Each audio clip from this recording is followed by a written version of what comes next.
huge levels of immigrants coming in. I mean, the UK is being colonised.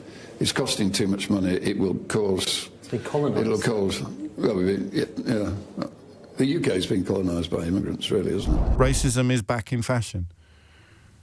Racism has, like, flared trousers come back round again and is back in fashion. It's still disgusting, it's still ignorant, it's still dangerous, but it's back in fashion. Jim Ratcliffe will suffer precisely no consequences for this. We absolutely should not apologise. Sir Jim, if you're watching this, do not apologise. What is most disgusting is that Sir Jim Ratcliffe was forced into a U-turn, was forced into an apology. I am sorry that my choice of language has offended some people in the UK and Europe. No, you had nothing to apologise for.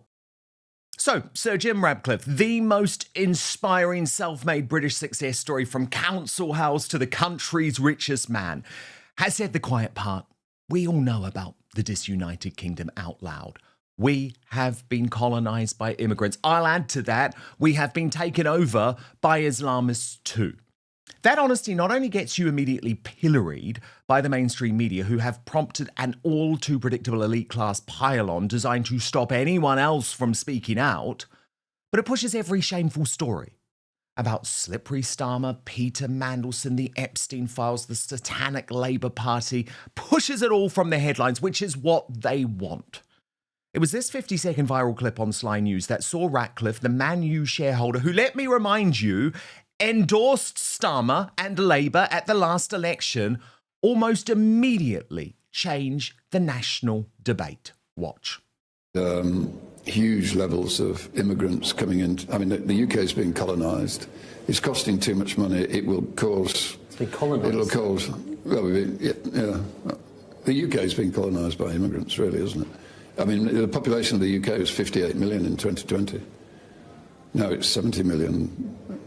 That's 12 million people. You met recently with Nigel Farage, didn't you? I did. Do you think that they would be a good government if they were to win the next election? I think Nigel is an intelligent man, and I think he's got good intentions, but in a way you could say exactly the same about Keir when Keir came in. I think it needs somebody who's prepared to be unpopular for a period of time too. Now, rather than being grateful for such an agenda-setting scoop, Sly News immediately decided to turn on Ratcliffe, with the channel's economics editor, Ed Conway, who conducted that interview, branding it an immigration outburst that risks antagonising those inside and out of Man U. Watch. It's actually the first time I've interviewed Jim Ratcliffe, and I was expecting it to be pretty controversial. He's a divisive figure, and as he says himself, relatively unpopular, particularly when it comes to Man U fans. I hadn't expected it to be quite so blunt and using terms that are frankly inflammatory when it comes to migration. It was a really interesting insight into the mind of someone who is one of the most influential people in the UK right now. But as Luca Johnson of the Lotus Eaters raged, I will take no moral lectures from news organisations that spent yesterday relentlessly condemning Sir Jim Ratcliffe's personally sensible comment, especially as I've just spent an entire week refusing to cover a second of the inquiry into the mass rape of young English girls. But Sly News decided that they needed a pile-on from the usual Britain-hating suspects, and they turned the interview and the criticism of the Ratcliffe interview into rolling breaking news.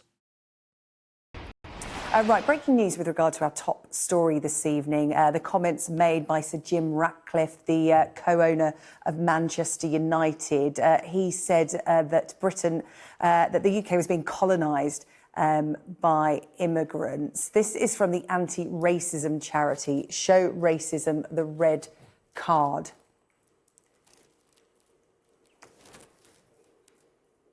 Here we go. Show Racism the Red Card has put this out on social media, saying language of this kind echoes narratives that have historically been used to stigmatise migrant communities fuel division and legitimise hostility towards minority groups. At a time when hate crime is rising and communities are feeling increasingly unsafe, public figures must recognise the weight and consequences of their words.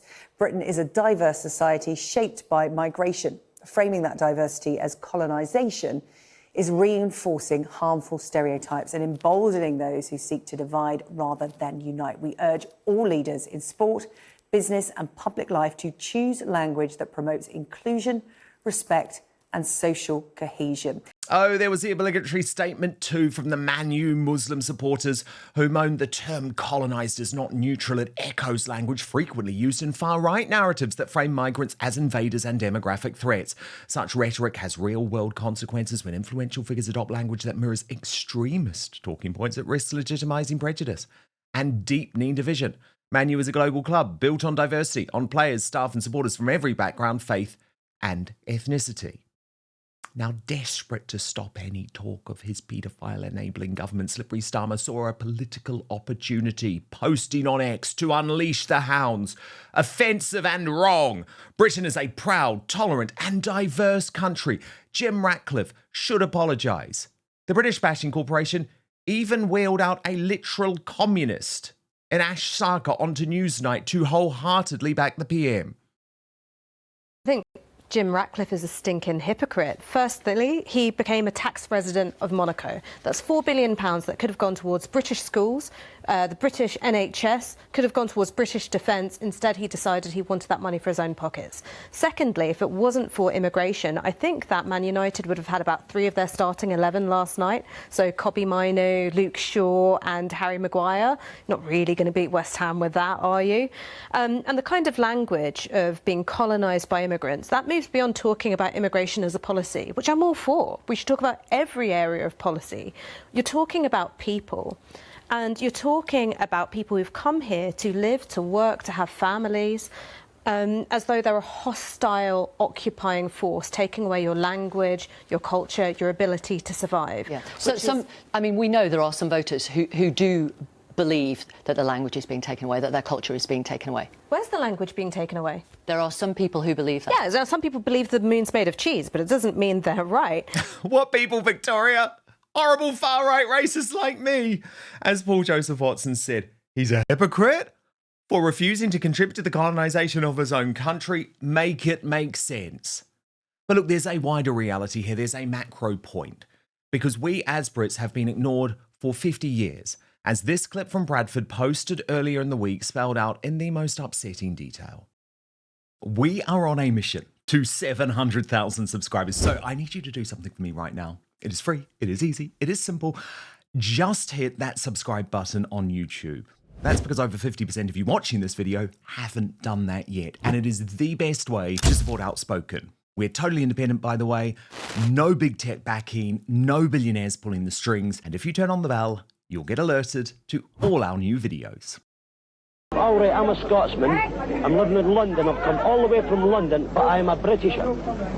And I am here, and I feel there is a great problem here in Bradford. I'm not a politician. I'm a working class man. I'm a member of the British public. I spent 11 and a half years in the British forces. I spent it in the Airborne and the SAS, and I'm here now marching for these people. Because to me, we have been sold out all the way along the line by Heath, Wilson and everybody else. And I am not a politician, and I don't want to be interested in politics. Just a member of British politics. British public. That's all. There's too many people in the country. Yet they keep letting these immigrants in, knowing very well that the mass majority of the British people are against this immigration. We've got enough in Bradford, let's keep them out. We've got enough here. We've got enough over here. As Benedict Spence said, Sir Jim Ratcliffe's words would have been unthinkable a few years ago. Today, he'll be met with a lot of agreement, and the people howling with rage at him won't stop to consider why that is. Even immigrants like Zia Youssef of Reform UK agreed Ratcliffe was right. Well, Sir Jim Ratcliffe has said that he believes Britain has been colonised by immigrants, and while some people might take issue with the bluntness of the language, I mean, Ratcliffe's always been a pretty blunt person. I think the point that he's making is absolutely valid. You have, over the 14 years of Tory government, it was 14 million people who arrived in the country gross, around 6.5 million people net. And, you know, look, I'm obviously the son of immigrants. No one knows better than me the invaluable contribution immigrants have made historically. But again, it's the sheer numbers, and it's also the motivations for people coming. So when my parents came to the country in the early 1980s, legal migration annually was roughly the same as what illegal migration by boats are today. And if you look at the Boris wave, my parents came here to work, they've given 50 years of service to the NHS. It was a very small amount of legal immigration, and people were coming here for very precise reasons to fill gaps in things like the NHS. If you fast forward to today, I mean, the Boris wave, for example, the most egregious example of this, nobody voted for this, well north of 3 million people arrived. The vast, vast, vast majority, this is legal immigration, did not come here on work visas. His leader, Nigel Farage, weighed in too, writing, Britain has undergone unprecedented mass immigration that has changed the character of many areas in our country. Labour may try to ignore that, but reform won't. Restore Britain's Rupert Lowe summed it up with 3 words. Jim is right. Advanced UK leader Ben Habib responded directly to Slippery Starmer by raging, "No, Keir Starmer, you need to apologise. You and the last 30 years of government have done this to us." Former Prime Minister Liz Truss said Ratcliffe is right. Now let's see him and fellow business leaders step up and help fix the country. We need their skills. In particular, they need to replace the senior bureaucrats who have failed. And United Kingdom's Tommy Robinson pointed out how crooked our MSM really is by rightly suggesting there's been more legacy media coverage and politician outrage in the few hours since Sir Jim Ratcliffe told the truth than there was over the weeks of Rupert Lowe's private inquiry into rape gangs. Let that fucking sink in. Katie Hopkins praised Ratcliffe too, saying, "Thank you, Sir Jim. It takes great courage to speak truth in the UK. Watch." Sir Jim Ratcliffe has come out and said that the UK has been colonised by immigrants, I mean largely illegals. And of course all those who depend on the Muslim vote, because Muslims vote according to religion, say that this is terribly offensive and he should apologise. Well no, it's just true, and he absolutely should not apologise. Sir Jim, if you're watching this, do not apologise. Never apologise. Never explain. It only excites the miserable bastards. And what you spoke was truth. And I so applaud all others who went before Sir Jim and cleared the path so that he was able to say what he said. And former Sun editor Kelvin Mackenzie, who understands the beating heart of the British working class, argued raised in a council house Sir Jim Ratcliffe went on to make billions and poured a chunk of that into his boyhood club Man U. So when he says the UK has been colonised by immigrants who are costing too much money, he is to be listened to. Certainly, in some parts of the country, the density of migrants makes you wonder if you are still in Britain. You can be sure critics Gary Neville will be quick out of the trap, will focus on the fact he now lives as a tax exile in Monaco. Let me point out, he and his company have paid more tax to our exchequer over the years than all his critics put together. And if I had been as successful as Ratcliffe, I wouldn't hang around the UK for 2 minutes to see how Starmer and pedos are us chums were planning to spend my money. So where were the other billionaires? The other business leaders? So far, I count 1. But I'll celebrate him, the very brave Duncan Bannatyne, ex-Dragon's Den star, who actually reposted Steve Laws when he said, "The more millionaires and billionaires that speak out, the stronger our voice becomes." Duncan responded, simply saying, "Agreed." Now, we can see every single day the impact of what Sir Jim Ratcliffe is talking about. What about overnight? Mick Jagger's fiancée, Melanie Hamrick, being left shaken and heartbroken after a physical attack in the richest area of Sadiq Khan's London. She posted on Instagram, "This is incredibly hard to share, but I was physically attacked outside Annabelle's in Mayfair tonight. I'm so thankful to my friends for protecting me. 2 people grabbed me from behind, and thank God for good people who stepped in to help me. I'm shaken, sad, and heartbroken that people can treat each other this way." And what about the terror attack at the school in North London, which the MSM, the authorities, and our political leaders have spent all week covering up. Even though the suspected stabber shouted Allahu Akbar and was arrested at a mosque.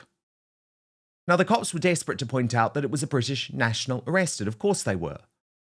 But the Telegraph has now reported that the suspect is a British national, but the Telegraph understands that the teenager's family are originally from Afghanistan.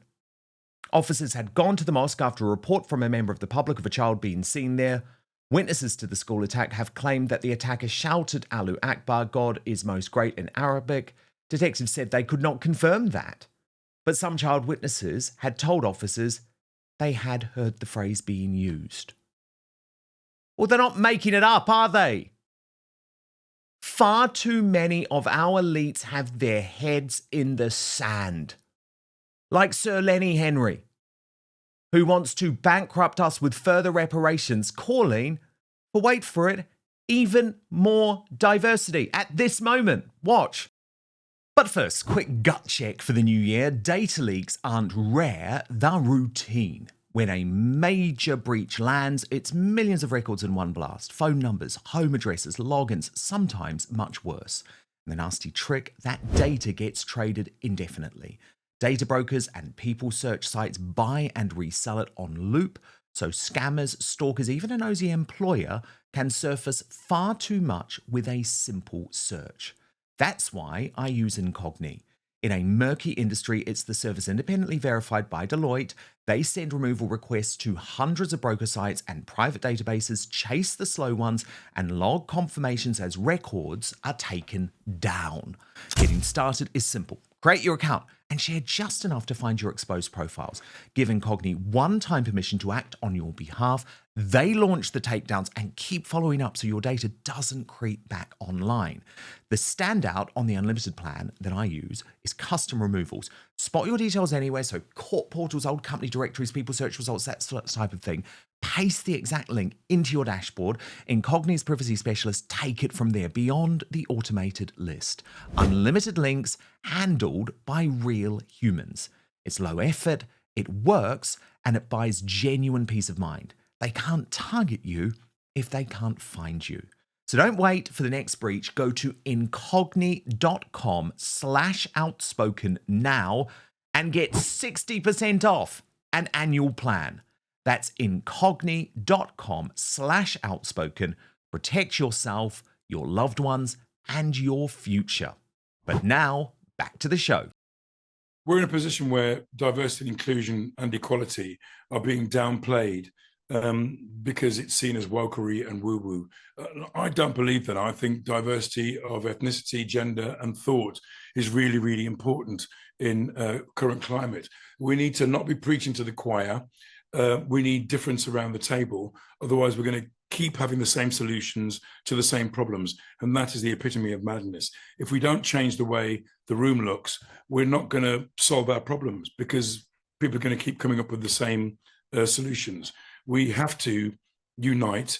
We have to be diverse. Otherwise, we're not going to move forward. And we want to move forward, don't we? What do you mean? What do you mean? How can we move forward going on like this? Where there are literally teenage Islamists stabbing their classmates or former classmates while shouting Allahu Akbar. How's your diversity project working, Sir Lenny Henry? And then there's James O'Brien, regularly attacking anyone who questions his sick worldview as racist. I've got a racist and an idiot for you in my inbox this morning, if you're interested, just to lighten the tone. Here's the racist. Can we have exactly the same phone-in on the proliferation of Asian grooming gangs? Right's a racist, because we've been having those phone-ins since 2011, mate.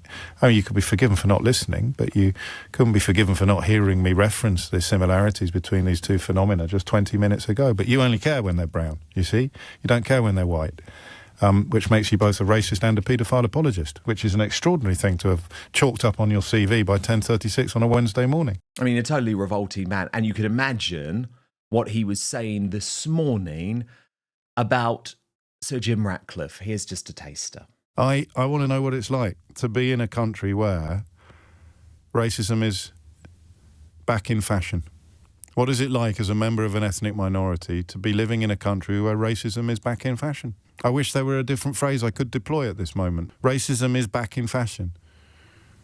Racism has, like flared trousers, come back round again and is back in fashion. It's still disgusting, it's still ignorant, it's still dangerous, but it's back in fashion. Jim Ratcliffe will suffer precisely no consequences for this. Precisely no consequences. Manchester United fans, much as I would like to get on my high horse and tell them that they should boycott the next game, come off it. It's not going to happen. Not on anything like a scale that would make a dent in this man's self-regard. We are living in a country where racism is back in fashion. We are living in a country where people are sticking tatty flags on lampposts to tell their brown neighbours that they're not welcome here. And the media will pretend that it's something else. Because much of the media is racist. It's everywhere. But it's not been fashionable. Clearly disgusting. But what is most disgusting is that Sir Jim Ratcliffe was forced into a U-turn, was forced into an apology. This MSM pressure, this attacking of his character, this bid to shut us all up worked. With Sir Jim Ratcliffe issuing a statement earlier today saying, "I am sorry that my choice of language has offended some people in the UK and Europe. It is important to raise the issue of control and well-managed immigration that supports economic growth." No! You had nothing to apologise for. We must stop apologising.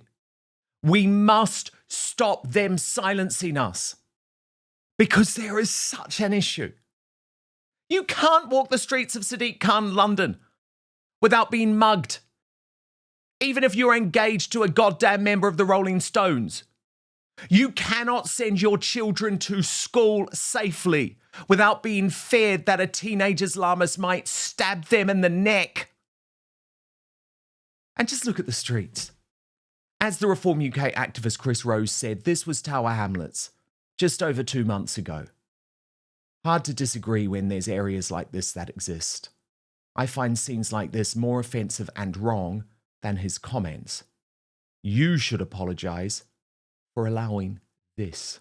What is he talking about? Just watch.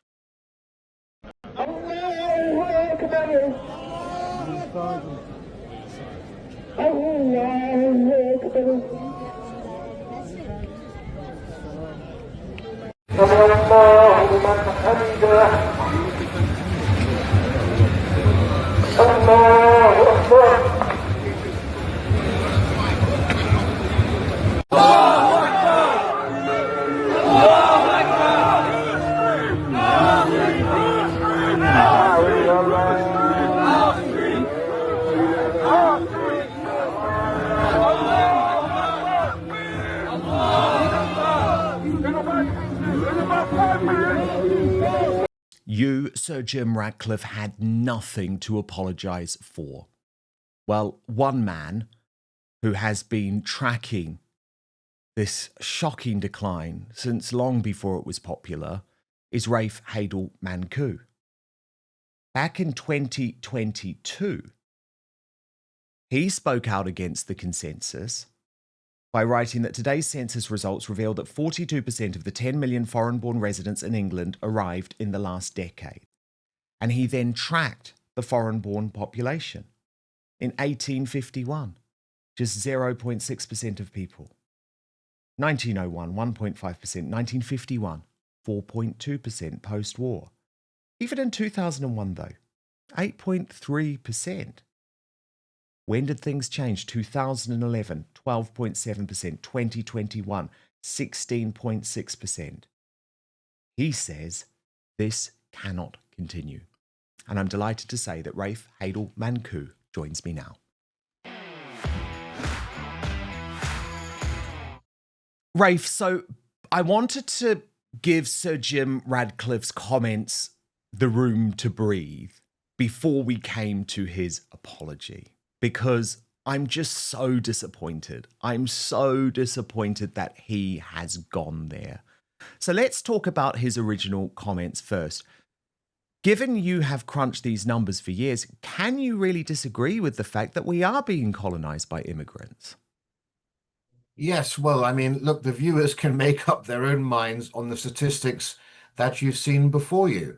London's even worse. 40% of people living in London are foreign born. Can you imagine that? London is the first major city in world history where the indigenous population have themselves become a minority within the space of one generation. This is completely unprecedented. But let me put it another way. We've had more immigration to this country in the last 20 years than in the last 2,000 years combined.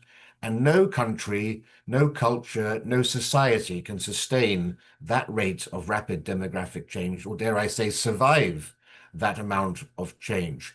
And that's why the words of Jim Ratcliffe resonated with the British public. I would say the majority of the British public know exactly what he means. Yes, a blunt choice of words, but most British people have experienced life at the coalface of the dark side of diversity. And the Lenny Henrys of this world, the Keir Starmers and others, they live in bubbles. They don't see the dark side of diversity on a daily basis. For them, immigration means a gardener, a cook, an au pair, a nanny, a cheap plumber. They don't see the antisocial behavior, people not queuing for buses, people spitting and dropping litter on the street.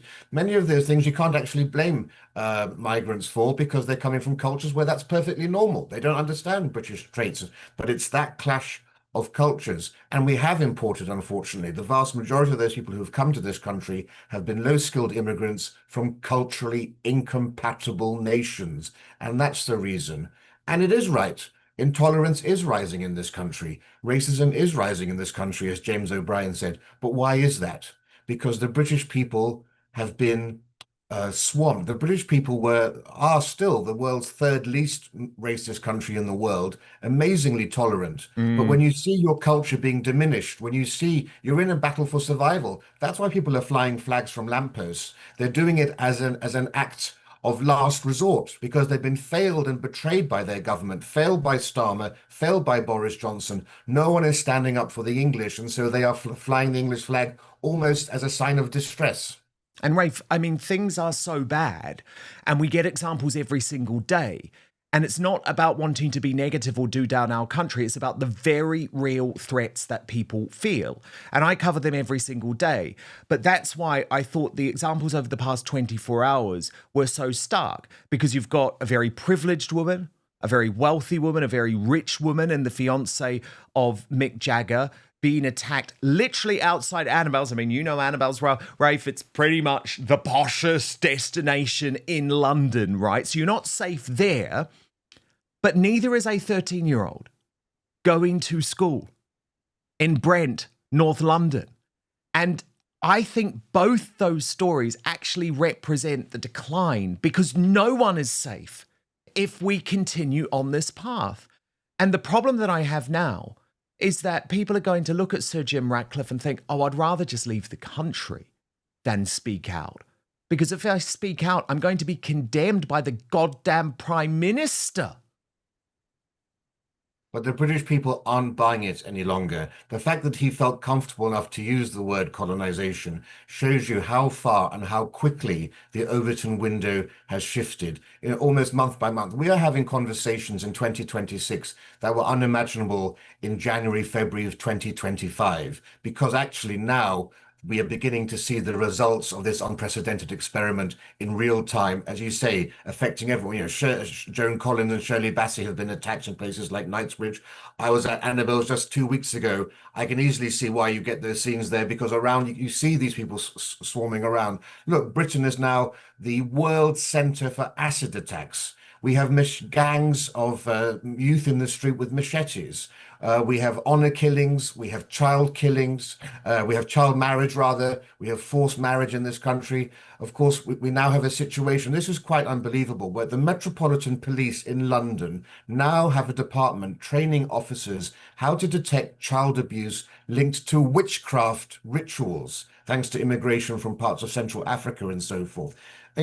people being beheaded on the streets. I loved history as a child because of the Tudors, beheadings and witchcraft trials. I never thought that would be returned to the streets of 21st century Britain. This is why the British people are up in arms and feel that their culture is being stolen from them. And so, of course, when people say things like colonization, it does get the people talking about it, but that's what we need. We need to have a discussion about this, and we need to focus people's attention on mass migration, which in my view has been the greatest act of harm in our nation's history, far more consequential than the cost of fighting the Second World War. Yet we were never given a vote on mass immigration. This is why people are so enraged. We were given a vote on leaving the European Union, but mass immigration is far more consequential than Brexit, and the British people were never asked. Indeed, when they were asked at general elections, they voted in governments to bring immigration down, and they had that betrayed time and time again. So true. Then we come to the apology itself, Rafe. Just want to analyze this. So he said in a statement, I mean, to me, this is a hostage video apology. He probably feels totally under attack, but I always wish people didn't do it. But I've been there. I know what it's like. Probably someone else wrote this for him and said, you've got to release this or we're going to lose all of this business. But he wrote, my comments were made while answering questions about UK policy at the European Industry Summit in Antwerp, where I was discussing the importance of economic growth, jobs, skills, and manufacturing in the UK. My intention was to stress that governments must manage migration alongside investment in skills, industry, and jobs so that long-term prosperity is shared by everyone. It is critical that we maintain an open debate on the challenges facing the UK. So that's the wider context, which I think is absolutely fine for him to have delivered. But then the key line that everyone is going to pick up on, Rafe, I am sorry that my choice of language has offended some people in the UK and Europe and caused concern. But it is important to raise the issue of controlled and well-managed immigration that supports economic growth. So in some ways, you could argue it's actually a non-apology apology, but the point is he shouldn't have apologized. He had nothing to apologize for. Yeah, exactly. The cardinal rule, never apologize. The people who get upset about these things will never be satisfied by an apology. It will only embolden them to go after you even more. And it is a huge source of regret that even somebody as powerful as Sir Jim Ratcliffe felt compelled to do this. Obviously, not one word of his went into that statement. That was all carefully crafted by his legal and PR team. But I wish he could have gone the further mile and had the backbone of other billionaires. Look at Elon Musk. Look at J.K. Rowling when it comes to the trans issue, people who are willing to actually make that final stand, whatever the consequences might be. We need more people to be brave, because once people like that stand up, once billionaires stand up, that will embolden others. It'll be that I Spartacus moment when other people will say, well, actually, that reflects my view and my opinion too. But luckily, we're already having this conversation. So I think the apology is pretty much a secondary story to what he said originally. We're discussing that issue more than the apology. Yeah, and I think that's what was really critical to me, because I know what the mainstream media are going to do. They're going to focus on trying to destroy this guy. They're going to focus on the fact that he has had to issue a groveling apology. That's how they will frame it. Whereas for me, you're completely right, Rafe. Let's not get away from the issue, because the issue is what matters. And the issue is what he has been brave enough to put on the agenda. Dan Wootton Outspoken is your no-spin, no-bias, no-censorship outlet for independent news. We have no big tech backing or billionaires pulling my strings, but that does mean I need your support. So please hit subscribe on YouTube, turn on the notification bell, and subscribe to Dan Wootton Outspoken on Spotify or Apple Podcasts. It's totally free, but allows me to continue my promise to always keep fighting for you.